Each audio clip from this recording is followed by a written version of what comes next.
Augustus was the most famous person alive in the 1st century. He was the first emperor of Rome and ruled for over 40 years. Born Gaius Octavius in 63 BC, he became Julius Caesar's adopted heir after Caesar's assassination in 44 BC. After defeating Mark Antony and Cleopatra at the Battle of Actium, Augustus became the undisputed ruler of the Roman world. He didn't call himself a dictator. Instead, he created a system called the Principate, a monarchy that pretended not to be one. He held lifetime control of the army and government, but under constitutional packaging. In 27 BC, he took the name Augustus, meaning lofty or serene. His image was everywhere, on coins, statues, and temples across Europe, North Africa, and the Middle East. Major poets like Virgil and Horace were on his payroll. He launched public building projects, introduced social reforms, and expanded Roman borders to the Elbe and the Danube. Even with setbacks, like the Varian disaster in 9 AD, where 3 legions were wiped out in Germany, his fame never declined. Commodus became emperor of Rome in 180 AD after the death of his father, Marcus Aurelius, and ruled until 192. Unlike his father, who rarely appeared in public, Commodus made himself the center of attention. He participated in gladiator games, sometimes fighting in the Colosseum in front of thousands. He declared himself the reincarnation of Hercules, appeared in costume, and ordered statues of himself placed across the empire. He changed the names of the months to reflect his own titles, and even renamed Rome itself Colonia Commodiana. His face was stamped on coins and monuments across the Roman world, from North Africa to Britain to the Middle East. His reign was marked by growing autocracy, purges of senators and officials, and heavy spending on games and public spectacle. While his political influence declined in later years, his public profile did not. Commodus was assassinated in 192 by members of his inner circle. His memory was officially condemned by the Senate, but during his life, no figure in the empire was more widely seen or known. While not admired, he was undoubtedly famous. Emperor Decius ruled the Roman Empire from 249 to 251 AD and is best known for launching the first empire-wide persecution of Christians. He issued an edict requiring all citizens to sacrifice to the Roman gods. Refusal meant torture, execution, or the confiscation of property. The law directly targeted Christians, who were forbidden by their faith to worship any god but their own. Even the Pope at the time, Pope Fabian, was executed under Decius's orders.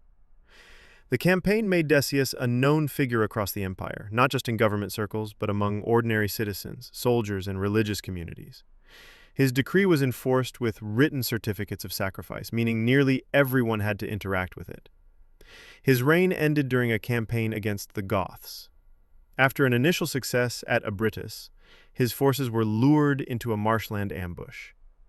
Decius was killed in the fighting, becoming the first Roman emperor to die in battle against a foreign enemy. Constantine, or Constantine the Great, ruled as Roman emperor from 306 to 337 and fundamentally changed the empire's religion, power structure, and geography. He defeated his rival Maxentius at the Battle of the Milvian Bridge. After the victory, he publicly aligned himself with Christianity, the first Roman emperor to do so.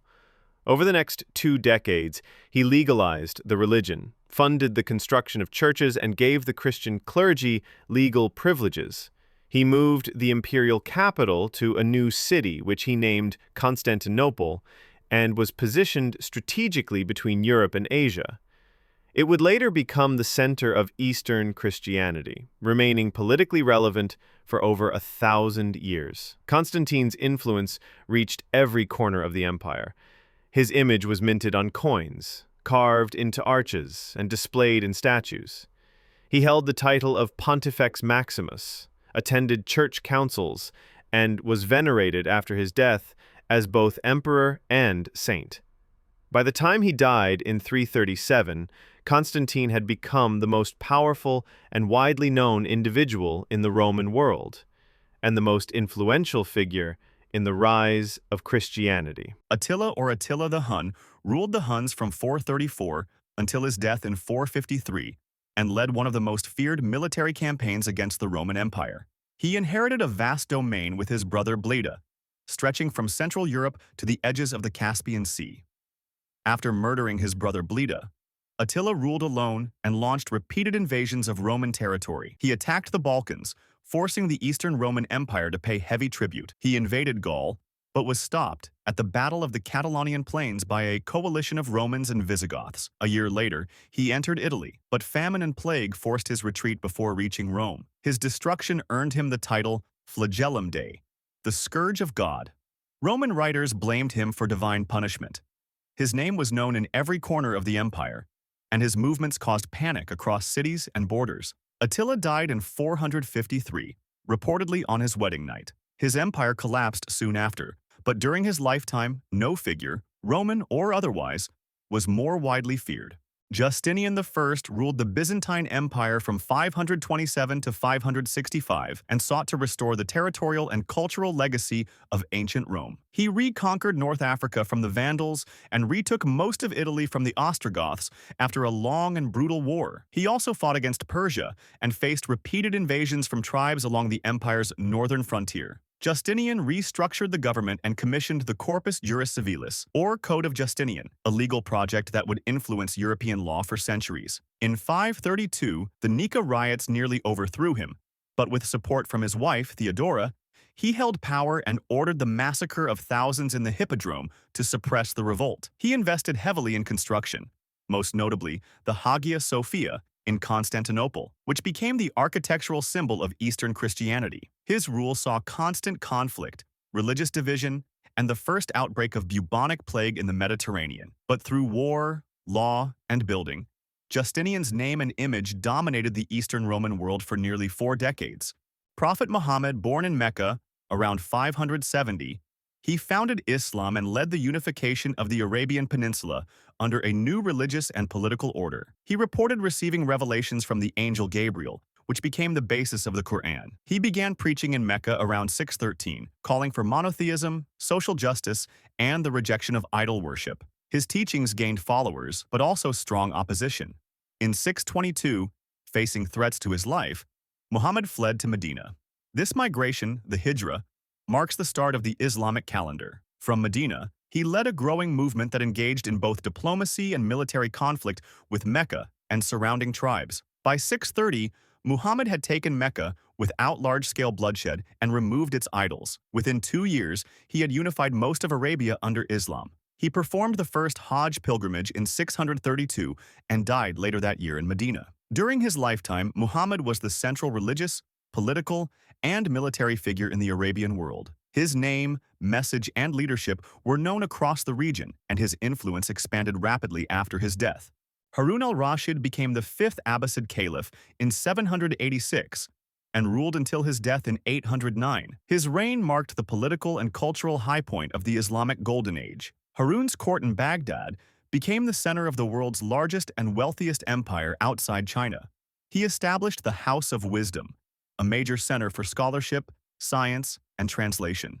Under his rule, Baghdad flourished as a hub of trade, learning, and art, drawing attention from Cairo to Samarkand. He was known across the Islamic world for his immense wealth, his promotion of science and literature, and his political reach. His name appeared in letters, treaties, and legends, including the 1001 Nights.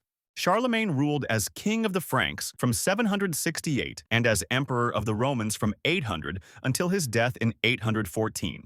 Over 4 decades, he built the largest empire in Western Europe since the fall of Rome.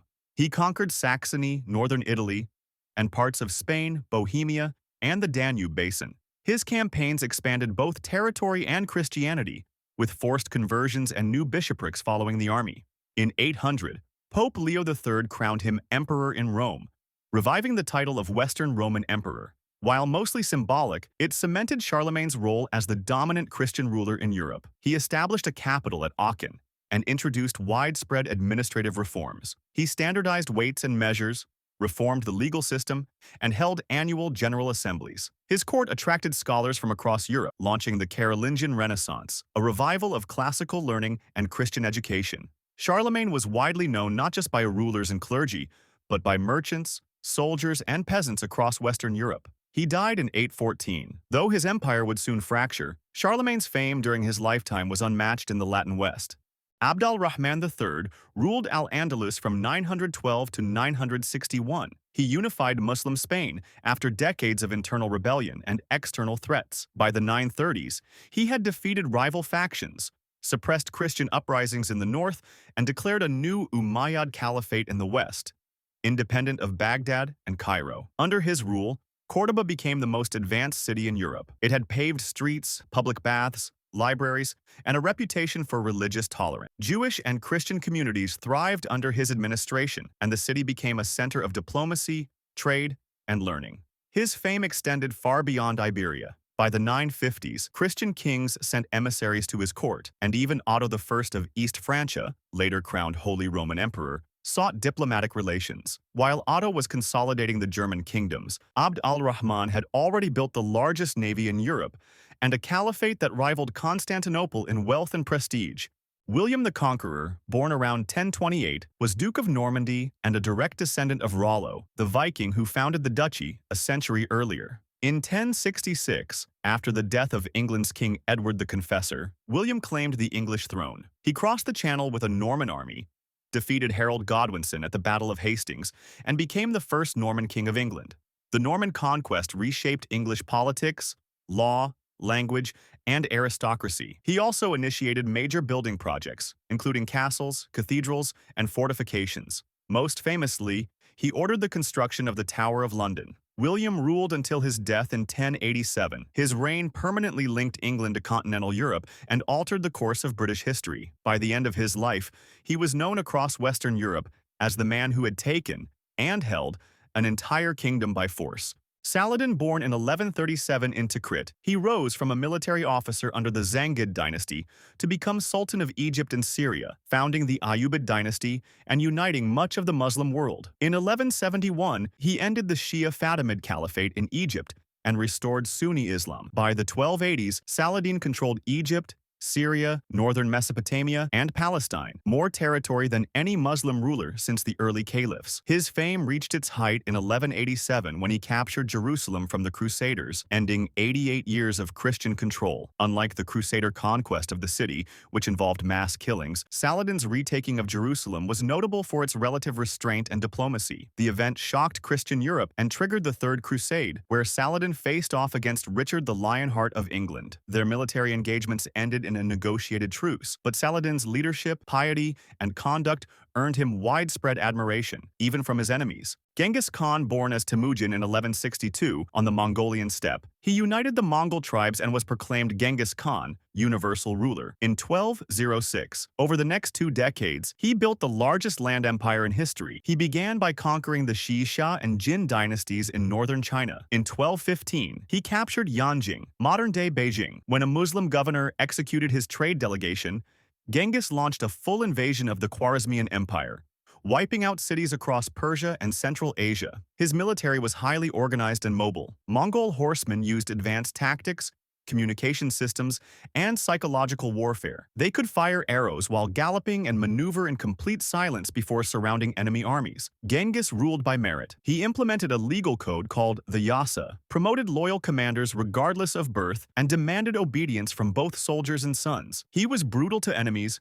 but generous to allies. By the time of his death in 1227, possibly from a fall off his horse, his name was known from China to Eastern Europe. The Mongol Empire would continue expanding under his heirs, but in his own lifetime, no one matched his fame, reach, or impact. Timur, born in 1336 near Samarkand, he rose from tribal nobility to become the most feared conqueror of his age. In the West, he was called Tamerlane, short for Timur the Lame, a reference to leg injuries he sustained in battle during his youth. Of Turkic-Mongol descent, Timur claimed spiritual kinship with Genghis Khan and saw himself as the restorer of the Mongol Empire. By the 1380s, he had secured control over Transoxania and launched a relentless series of military campaigns. He conquered Persia, devastated Georgia and Armenia, crushed the Golden Horde in Russia, and sacked Baghdad. In 1398, he invaded northern India and seized Delhi. In 1402, he defeated the Ottoman Sultan Bayezid IV at the Battle of Ankara and took him prisoner, an event that temporarily halted Ottoman expansion. No army ever defeated him. His empire stretched from the Volga River to the Indus, and from the Mediterranean Sea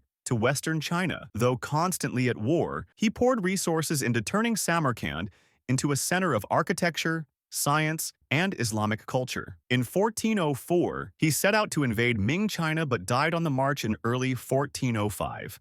Zheng He, born Ma He, in 1371 to a Muslim family in Yunnan, He was captured by Ming forces as a child and castrated. He was made a eunuch servant in the imperial court and rose through the ranks under the future emperor Yongle. After Yongle seized the throne in 1402, he renamed Ma He Zheng He and appointed him admiral of China's treasure fleet, a massive naval force built to display imperial power and collect tribute from foreign rulers. Between 1405 and 1433, Zheng He led 7 major expeditions through the South China Sea, Indian Ocean, Arabian Sea, and the east coast of Africa. His fleets visited ports in modern-day Indonesia, India, Sri Lanka, the Persian Gulf, the Swahili coast, and possibly beyond. The voyages were unprecedented in scale. Some expeditions included over 200 ships and 28,000 men. The largest vessels, called treasure ships, were said to measure up to 400 feet long, making them some of the biggest wooden ships ever built. Zheng He was known across the Indian Ocean world, from Southeast Asia to Arabia, as the face of Ming China's global reach. He brought back rare goods, diplomatic envoys, and detailed knowledge of foreign lands. While his journeys ended in 1433, his fame during his lifetime was unmatched across the maritime world. Suleiman the Magnificent ruled the Ottoman Empire from 1520 to 1566, overseeing its military, political, and cultural peak. Soon after taking the throne, he launched a wave of campaigns across Europe and the Middle East. He captured Belgrade in 1521, Rhodes in 1522, and defeated Hungary at Mohacs in 1526. His forces reached the gates of Vienna in 1529. In the east, he fought the Safavid Empire and annexed Mesopotamia. His navy dominated the Mediterranean, Red Sea, and Persian Gulf. At its height, Suleiman's empire ruled over 25 million people. He personally led armies, managed legal reform, and sponsored vast architectural and artistic projects that marked the Ottoman Golden Age. He was called the lawgiver in his own empire for harmonizing Islamic law with imperial legislation, and he became a symbol of Islamic strength, imperial majesty, and administrative order. Suleiman also broke tradition by marrying Roxolana, a former Christian concubine who became one of the most influential women in Ottoman history. His long reign ended in 1566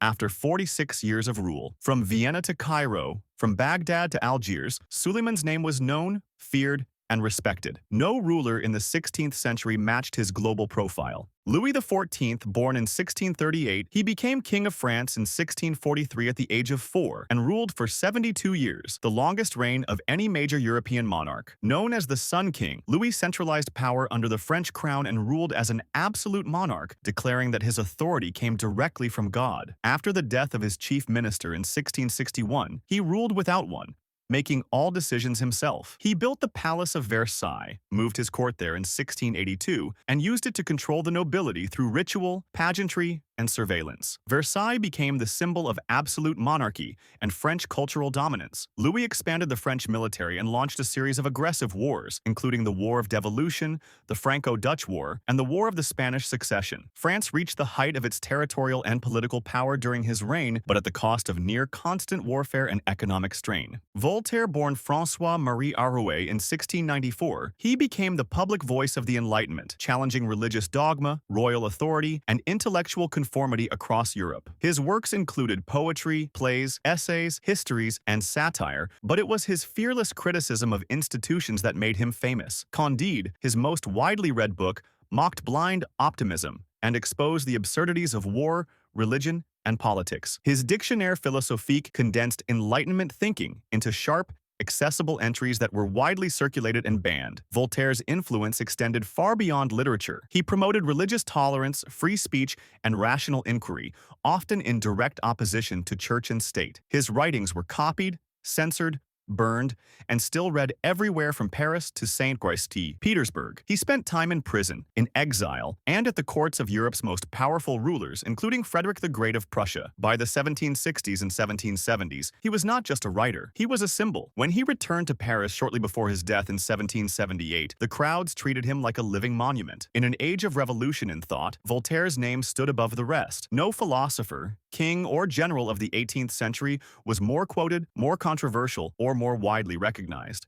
Napoleon Bonaparte, born in 1769 on Corsica, he rose from artillery officer to emperor of the French, reshaping Europe through nearly 2 decades of war and reform. He came to power in 1799 through a coup, crowned himself emperor in 1804, and led France through the Napoleonic Wars, defeating coalitions of Europe's greatest powers. Victories at Austerlitz, Jena, and Wagram made him master of the continent. His empire stretched from Spain to Poland, enforced through military domination and alliances. At home, he introduced sweeping reforms: the Napoleonic Code, centralized government, public education, merit-based advancement, and religious tolerance. His ideas spread across Europe, influencing law, statehood, and civil institutions long after his fall. Napoleon's 1812 invasion of Russia failed catastrophically. In 1814, he was defeated and exiled to Elba, only to return for a brief comeback known as the 100 Days. He was finally defeated at Waterloo in 1815 and exiled again, this time to the remote island of St. Helena, where he died in 1821. Admired as a military genius and builder of modern institutions, but criticized for authoritarianism, censorship, and renewed slavery in the colonies, Napoleon remained the most recognized figure in the world during his lifetime. In every capital of Europe, his name was known, debated, and feared. Adolf Hitler was the most famous person alive in the 20th century. Born in Austria in 1889, he rose to power in Germany as a leader of the Nazi Party, becoming chancellor in 1933, and establishing a totalitarian dictatorship shortly afterward. Hitler's aggressive expansionism and racial ideology triggered the deadliest conflict in history, World War II. He invaded Poland in 1939, sparking a global war that ultimately engulfed Europe, North Africa, and the Pacific. Under his command, Nazi Germany annexed much of Europe before being pushed back by Allied forces. He was also the chief architect of the Holocaust, the systematic genocide of 6 million Jews and millions of others deemed racially or politically undesirable. His regime caused the deaths of tens of millions through both warfare and state-sponsored atrocity. Hitler's public image, crafted through propaganda, oratory, and media control, was inescapable. His speeches were broadcast across continents, and his name became synonymous with fascism, war, and genocide. By the end of the war in 1945, Hitler was the most recognized and reviled individual on Earth. His actions reshaped global borders, international law, and the modern understanding of evil. No figure of the 20th century had greater impact or notoriety. Donald Trump rose to public prominence as a real estate developer and television personality. His long-running show, The Apprentice, made him a household name in the early 2000s. In 2016, running as a political outsider, he won the U.S. presidency and served from 2017 to 2021. During his first term, he enacted sweeping tax reforms, withdrew the U.S. from international agreements, launched a trade war with China, and appointed 3 Supreme Court justices. His administration's handling of immigration, environmental policy, and the COVID-19 pandemic drew intense global attention and controversy. After losing the 2020 election, Trump falsely claimed electoral fraud and was impeached for inciting the January 6 Capitol attack, making him the first president to be impeached twice. He was later found guilty in a felony case in 2024 and returned to power after winning the presidential election that same year. In his second term, Trump expanded executive authority, defied legal norms, and reshaped the federal bureaucracy, prompting widespread legal and constitutional challenges. His leadership style, rhetoric, and policies have polarized both American society and international opinion. Whether praised or condemned, Trump has remained the central political figure of the 21st century. His face, voice, and name are instantly recognizable around the world, making him, by sheer scale of attention and controversy, the most famous person of the century so far.